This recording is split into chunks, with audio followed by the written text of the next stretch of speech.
The original Resident Evil, in a way, is a story of a fight between an evil corporation and its strange machinations, and a dedicated force of special law officers doing their best to survive and overcome the worst night of their lives. Chris Redfield, Jill Valentine, Barry Burton, Rebecca Chambers, and all of their fallen friends all had something in common. Something that provided a symbol that the player could get behind. They were the Raccoon City S.T.A.R.S. So, join us as we deep dive into this unit and how they came to be. I'm SerialBuck64 for First Aid Spray, and this is the history of S.T.A.R.S.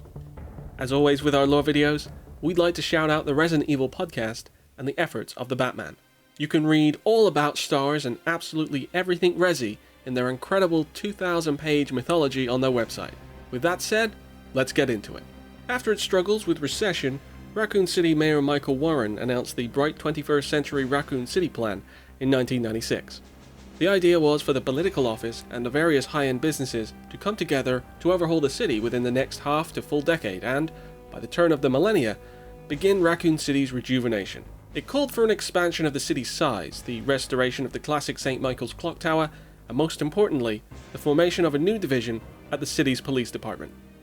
The Special Tactics and Rescue Service, aka S.T.A.R.S, was designed to combat the more complex and organized unlawfulness such as domestic terrorism, newly developed narcotics, and the looming dread of cybercrime. Among the large corporations funding Bright 21st was Umbrella, who made it their prerogative to be the first in line when it came to making decisions. Using the project to their own gain, they bribed the likes of Mayor Warren and his men for control over numerous aspects, including the candidate selection for the S.T.A.R.S squad using the 50% coverage of the team's funds as their bargaining chip. Thus, at the top sat one of their most promising employees. Resigning from his researcher position and leaving his colleague and somewhat rival William Birkin at the top of the pecking order at the Arclay facility, Albert Wesker begrudgingly took the desk of captain at the new group after several years of additional military training. He would be joined by Barry Burton, a veteran with SWAT experience. Between the two of them, they would begin to fill the team's ranks using an intensive screening process. Despite the team's autonomy and separate goals, it still had to be run with policing in mind, rather than military application. Thus, its candidates had to meet criteria for investigation and crime prevention, rather than simple combat. Let's see if you can find any other clues. I'll be examining this. In April 1996, the S.T.A.R.S began an extensive 18-month boot camp, with ex-SWAT member and firearm aficionado Joe Kendo as their head trainer. Throughout 1997, S.T.A.R.S would grow in sophistication and numbers, running various drills and combat training exercises until they were cleared for active service in December that year. The team would come to contain 12 members over 2 units, working independently on alternate shifts so that S.T.A.R.S could cover the city's needs 24/7. Barry Burton's previous affiliations with Chris Redfield in the Air Force brought him into the Alpha team following years of drifting after leaving his position due to clashes with superiors.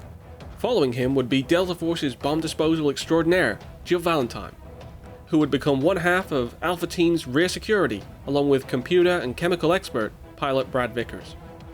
Rounding out the team was Omni-Man and weapon expert, Joseph Frost. The Bravo team would be helmed by Enrico Marini, a friend of Burton's and one-time candidate for overall division leader, if not for Umbrella's involvement. His investigative skills were only matched by elder statesman Kenneth Sullivan, who was hired by Albert Wesker largely for his PhD in chemistry. This was also somewhat true of the fresh-out-of-university rookie Rebecca Chambers, who had shown a prodigious level of chemical expertise before she was hired as Bravo's medic. Forrest Spire became Bravo's Omni-Man and was brought onto the squad after his previous friendships with both Redfield and Valentine. The team was completed by Richard Aiken, communication expert, and Edward Dewey, rear security. From the outset of their operations, S.T.A.R.S hit the ground running, dealing with bank robberies and high-stress situations. The success rate with hostages averaged out at 80%, which was no small feat. One noteworthy case saw them intercept a weapons deal between 2 criminal organizations, during which they seized an M202A1 rocket launcher, and who couldn't use one of those in a tight spot? In terms of weaponry, the S.T.A.R.S unit were all armed with a knife emblazoned with the division's logo, in gold for each team captain, and a specifically designed Beretta, crafted by their one-time trainer Joseph Kendo, known as the Samurai Edge.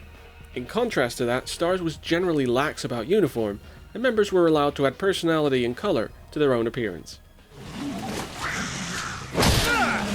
The overall relationship of the team was strong too. with Aiken acting as an older brother and mentor for new members. Redfield, Spare, and Frost would form a strong bond and gain a bad reputation for raising hell on nights off, and in general camaraderie was high. Although it wasn't all good vibes, Marini's suspicious nature made him worry that Burton or Redfield were vying for his vice-captain position, and Wesker kept creepy photos of his employees. Despite also being trained for terrorist situations, the S.T.A.R.S never got a chance to put this to use before they were disbanded and, in some cases, disemboweled across 2 nights in July 1998. After ongoing cases about missing people and half-eaten bodies, Bravo team were dispatched to the Arklay Forest to investigate on July 23rd, and when communications with them ceased, Alpha team followed them into the dark on the following night. Half of the S.T.A.R.S team would perish, one would reveal himself as a double agent, and another would die in the September of that year as Raccoon City itself turned to hell. And judging by every appearance since, they have carried the memories of their time with each other within the unit and the disarray that has followed. And that's the history of S.T.A.R.S. Head down to the comments to let us know what you thought of this video and what parts of the lore you would love to hear us focus on next. And don't forget to subscribe to stay up to date with all the content we produce. I've been SerialBuck64, and until next time, see ya! S.T.A.R.S.